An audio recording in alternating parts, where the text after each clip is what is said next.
Do you have an Amazon Alexa enabled device? You can now listen to my podcast on that device. Just go to Alexa Skills, search for K-12 Education Untangled, click Enable to enable that skill, and voila! You're now able to listen to my podcast via your Alexa enabled device.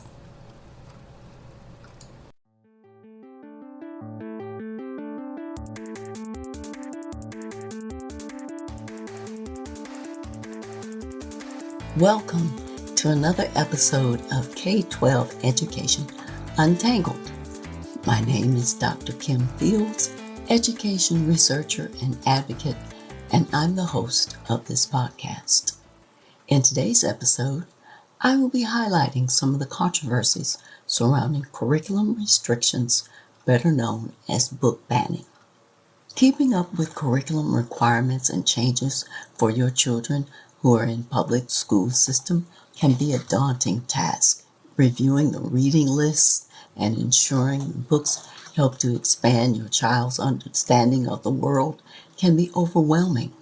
It's just one more thing to manage, one more thing to try to be aware of and stay on top of. Once again, the politicalization of education is in the spotlight. This time, it's about curriculum restrictions that affect children of color. Let's dive into the research to find out what it revealed about how this became a current issue and why it's important to stay informed about it. I'll then translate the findings into practical application, what you can do to make an informed decision as to where you stand on book banning and how it affects the educational learning experiences for your child. Book banning and censorship have been a topic of research since the 1940s and 50s. There are 13,452 public school districts in America with more than 50 million students. 2 million students in 86 school districts across the country have had their access to books restricted because of book bans in the 2021-2022 school year, according to a new report by a free speech advocacy organization called PEN America. In March of this year, 2022, PEN America received a $500,000 donation, which is to be dispersed over the next 5 years in increments of $100,000 each year from Penguin Random House in order to fight book bans. More than 1,300 books have been banned over the last 6 months, according to evidence PEN America has collected. Book bans are the most recent iteration of the backlash against equity and diversity efforts in school, often mischaracterized as critical race theory. These book bans are a version of educational gag orders, which are bans through state or local policy on curriculum dealing with topics such as race and racial justice in the history of slavery. Therefore, lawmakers across the country are using book bans as a political tool. This just further exacerbates the genuine concerns that parents have about what's happening in schools and the disruption to education that occurred during the pandemic. The book bans seem to center specifically on books with LGBTQ characters and people of color, or about race and racism. The banning of a single book can mean anything from a single copy being pulled to hundreds of copies being pulled from libraries or classrooms. This points to the deliberate politicalization of books. Most of the books being banned are fiction, a total of 819 titles. Texas has the largest number of districts enacting bans, with 713 titles being banned in 16 districts across the state. Comparatively, Pennsylvania and Florida have also seen 456 and 204 book bans, respectively. The district with the most banned books is the Central York School District in Pennsylvania, where and 41 books were banned. Some of the books commonly banned include Lawn Boy by Jonathan Evison, which has been banned 16 times. Out of Darkness by Ashley Hope Perez, banned 16 times. The Bluest Eye by Toni Morrison, banned 12 times. And Maya Kobabe's Genderqueer, a Memoir, which was removed from school libraries or classrooms at least 30 times. By the way, The Bluest Eye by Toni Morrison is not the first time one of her books has been banned. Several years ago, Beloved was another one of her books that had been banned. Books that had protagonists of color made up of a significant number of banned books nationwide, including 467 titles, or about 41% of all book bans.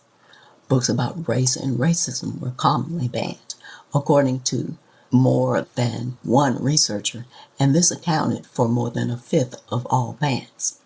About 22%, or 247 books about race and racism, primarily in the United States, both fiction and nonfiction titles, have been banned. This includes frequently banned books, such as the ones that I previously mentioned earlier by Perez, Out of Darkness, a book that's about a relationship between a teenage Mexican-American girl and a teenage African-American boy in the 1930s in New London, Texas. Other books about racism that have been banned include How to Be an Anti-Racist by Ibram Kendi, within which the author proposes ways to fight systemic racism. Another book that seems to be on the banned list is Dear Martin by Nick Stone, which is a novel about a black teenager writing letters to Dr. Martin Luther King Jr. to make sense of the racial injustices they experienced. Books by black authors are increasingly being banned, as many critics relate these books to the teaching of critical race theory, although these books and works have nothing to do with critical race theory. Unfortunately, the assumption is that everything black is critical race theory. One example of this would be The Hate U Give, which is a young adult novel about the aftermath of a police officer killing a black teenager. Other books by black authors that are part of the most challenged books of 2020 include Brown Girl Dreaming by Jacqueline Woodson and The Story of Ruby Bridges, a picture book that tells a true story of a 6-year-old black girl who integrated a white-only school. Just 4% of the books that have been banned have been the result of parents or community members filing formal challenges to library and classroom materials. The vast majority of initiated book bans has been the decision by school administrators or board members after following comments by the community and public hearings. In some cases, books were removed from the reading list based on a single parent's complaint. Some states, especially Florida, banned books that seem to address critical race theory, social emotional learning, culturally responsive teaching, and the Common Core. These books were banned because the language in the books seemed to differ from the personal perspectives of the reviewer, not that they violated any state-mandated laws. For many years now, educators have pushed more diverse books in the classroom and school libraries, and they pushed these because they felt that it's important for children of color to see themselves reflected in the pages. Yet, some experts worry that the current debates over how race is addressed in schools may discourage certain stories from being taught. The flip side of this coin is that some books, like To Kill a Mockingbird and The Adventures of Huckleberry Finn, have been challenged because of the problematic portrayals they provide of black people. This book banning has even extended to the digital world, in that legislation has been proposed that would target online library databases and library management technology from which students can access information online. Bills have already been enacted in Utah and Tennessee, and are on the verge of becoming law in Oklahoma and Minnesota. Specifically, these bills require databases to remove and block student access to material that is obscene, pornographic, sexually exploitive of children, or harmful to minors. The major database companies like ProQuest, Gale, EBSCO Information Services, and Follett School Solutions say they are tracking all this legislation, but they don't have any plans to make changes to their services. The fact is that these new laws may be unnecessary because federal law protection and internet privacy laws were passed decades ago. And these already require database companies to ensure their materials are age appropriate, which these companies have done pretty successfully for at least 25 years. Many educators worry that the real purpose of these laws is simply to justify blocking articles and books that parents dislike. It seems that these laws may be part of a larger campaign to alter nearly every aspect of the way American public schools function, because these laws compound laws that are either being proposed or have already been passed across the country that limit what teachers can teach about race, racism, history, sex, and gender identity. The school library databases are vital for students who are trying to learn about the world and gain data processing skills that they'll need in order to function in the information-rich 21st century. Concern of what students can view online at school dates back to 2000, when President Clinton signed into law the Children's Internet Protection Act, or CIPA. It requires that schools receiving federal technology funding equip their computers with filters that prevent students from viewing internet pornography or any content that is obscene or considered harmful to minors. CIPA, in addition to the 1974 Educational Family Rights and Privacy Act, also known as FERPA, which in part protects students' privacy online, several years ago forced library database providers to exclude pornographic or otherwise inappropriate content. On a more personal note, the lawsuits have begun.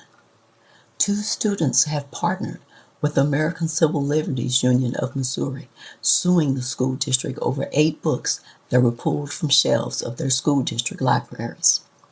The 8 banned books were about race, gender, and marginalized communities.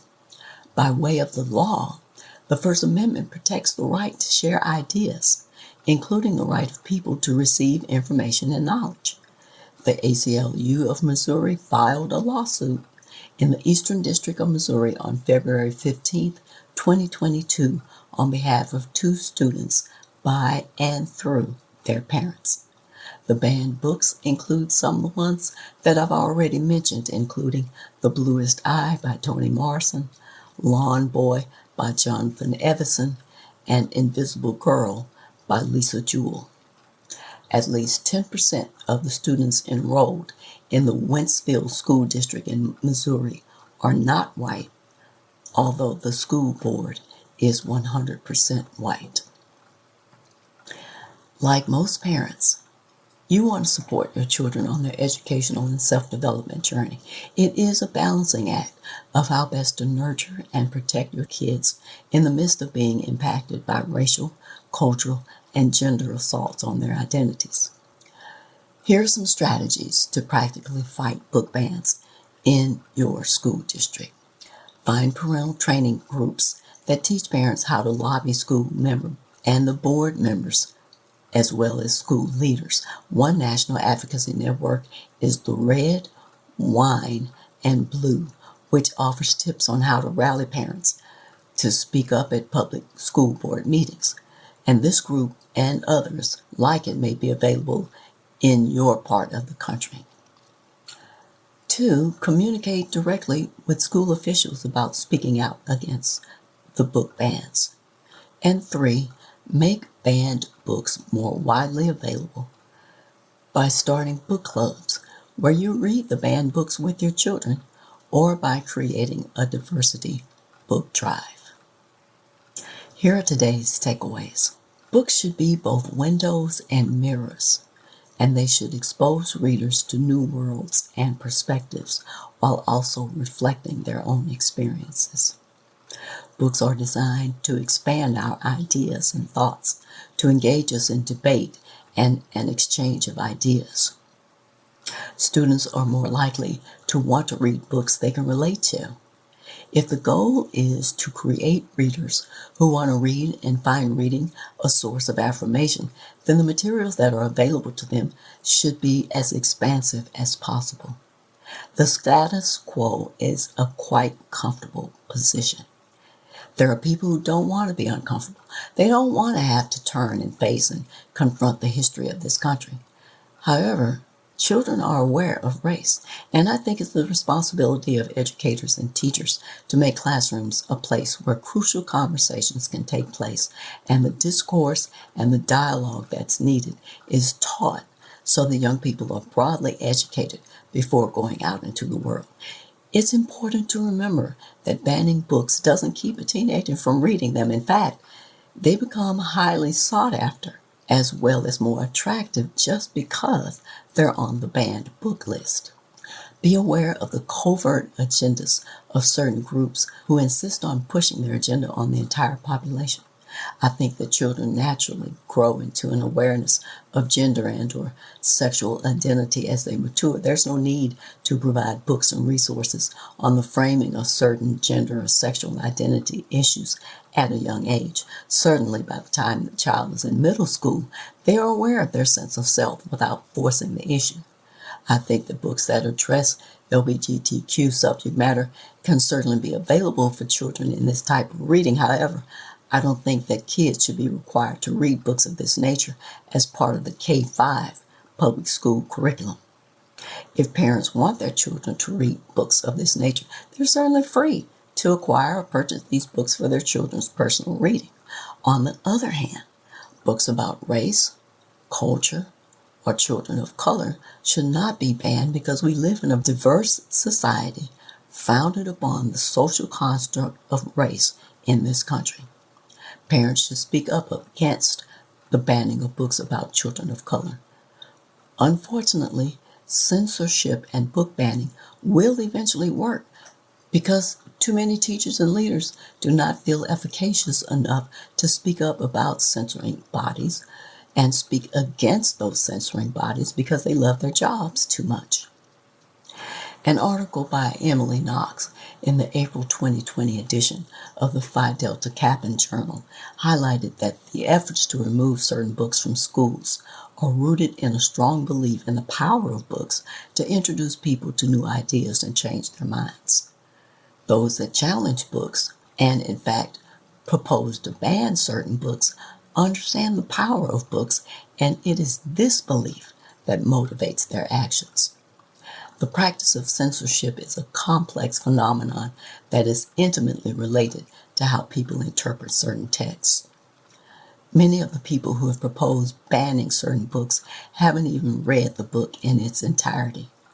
One of the many reasons why some books are protested against is because some banned books often raise topics that don't provide any easy answers, such as addressing racism, different cultures, dealing with physical violence, etc. Banned books are often more complex, surprising, and confounding. They seem to shake up certain expectations, challenging the norms, and raise questions that require self-reflection. Teachers should give students many books to read because each book reveals something that gets a person closer to the truth, not because one particular book contains all truths. When teachers adopt a more expansive idea of truth, it's easier to provide clear justification for including certain books in the curriculum. Each book is only one perspective out of many, not the final answer. That's why it's important for students to get a broad understanding of certain topics and perspectives so that they can draw their own analysis through the process of critical thinking. The development of changing a person through education is exactly what curriculum censors are trying to control when they propose banning books in schools and public libraries. Finally, let's think about this. Learning cannot be frictionless. Growth demands productive struggle. If something doesn't challenge you, it doesn't change you. Anti-intellectualism is a threat to education. If this is the type of subject matter and discussion that resonates with you, please subscribe to my podcast on whatever service you're listening to this. Also, I'd love to hear from you, so please leave me a comment or a review. And be sure to share this episode with anyone you think would find it valuable. Tell your friends, family, and community about my podcast. Thanks for listening today. I hope you'll come back for more K-12 educational discussions with even more exciting topics to untangle. By the way, if you have a burning question about a current issue or a specific topic that you'd like for me to cover and explore, shoot me a quick email at kim@liberationthrougheducation.com to let me know what your question is. Until next time, aim to learn something new every day.